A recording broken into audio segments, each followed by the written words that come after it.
कभी युद्ध की रणभेरी की आवाज से उन्मादित होने वाला राजस्थान का चित्तौड़गढ़ जिला किसी पार्टी या प्रत्याशी को कभी सिर पर नहीं बैठा था।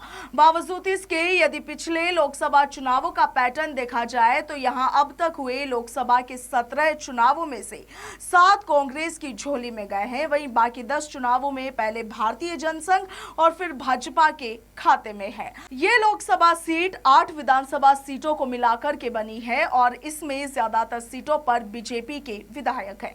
चित्तौड़गढ़ सीट को ब्राह्मण और राजपूत बाहुल्य माना जाता है। तो चलिए आज आपको इस सीट का समीकरण और इतिहास बताते हैं। चित्तौड़गढ़ लोकसभा सीट पर कांग्रेस और बीजेपी के बीच मुकाबला होता है और इस बार कांग्रेस ने इस सीट से उदयलाल आंजना को मैदान में उतारा है, जबकि बीजेपी ने चंद्र प्रकाश जोशी यानी कि सीपी जोशी को उम्मीदवार बनाया है। सीपी जोशी पिछले 10 साल से इस सीट से लगातार सांसद और उनके पास जीत की हैट्रिक लगाने का मौका है। सीपी जोशी बीजेपी प्रदेशाध्यक्ष है, जबकि उदयलाल आंजना गहलोत सरकार में मंत्री रह चुके हैं।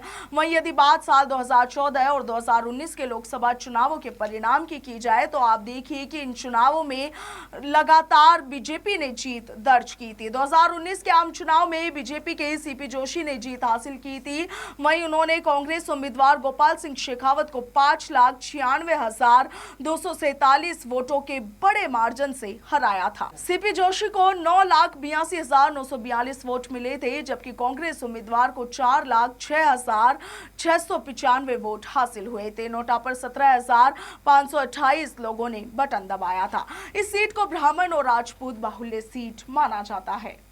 चित्तौड़गढ़ लोकसभा सीट 8 विधानसभा सीटों से मिलाकर के बनी है। आपको बता दें कि इसमें मावली, वल्लभनगर, कपासन, चित्तौड़गढ़, निम्बाहेड़ा, बड़ी सादड़ी, बेगू और प्रतापगढ़ सीटें शामिल हैं। राजस्थान विधानसभा चुनाव 2023 में चित्तौड़गढ़ की 6 सीटों पर बीजेपी ने जीत दर्ज की है, जबकि कांग्रेस 1 सीट और 1 सीट पर आईएनडी को जीत मिली है। मावली से कांग्रेस उम्मीदवार पुष्कर लाल दांगी विधायक चुने गए हैं, तो चित्तौड़गढ़ से चंद्रभान सिंह आईएनडी के टिकट पर विधायक बने हैं और इसके अलावा सभी सीटों पर बीजेपी को जीत हासिल हुई है। वल्लभनगर से उदयलाल दांगी, कपासन से अर्जुन लाल और इसके साथ ही बैंगू से सुरेश धाकड़, निम्बाहेड़ा से श्रीचंद कृपलानी, बड़ी सादड़ी से गौतम कुमार और प्रतापगढ़ से हेमंत मीणा ने जीत हासिल की है। चित्तौड़गढ़ लोकसभा सीट पर कुल वोटर्स की यदि बात की जाए तो यहां पर 21.70 लाख वोटर्स, इनमें से 10.92 लाख पुरुष और 10.77 लाख महिला वोटर्स शामिल है। इस सीट पर ब्राह्मण और राजपूत वोटर्स हार और जीत में अहम भूमिका निभाते हैं। साल 2011 में जनगणना के मुताबिक चित्तौड़गढ़ लोकसभा सीट पर अनुसूचित जाति के वोटर्स की संख्या 2,60,000 है और ये कुल वोटर्स का 13% है, जबकि अनुसूचित जनजाति वोटर 23.3% है।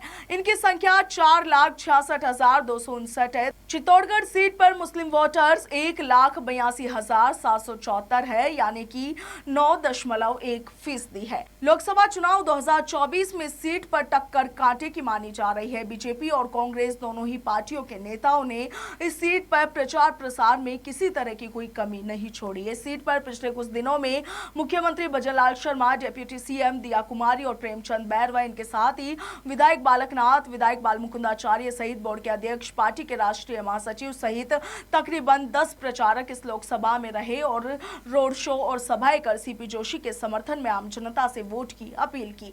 वहीं दूसरी तरफ कांग्रेस की बात की जाए तो कांग्रेस प्रदेशाध्यक्ष गोविंद सिंह डोटासरा, पूर्व सीएम अशोक गहलोत चित्तौड़गढ़ में सभाएं कर चुके हैं।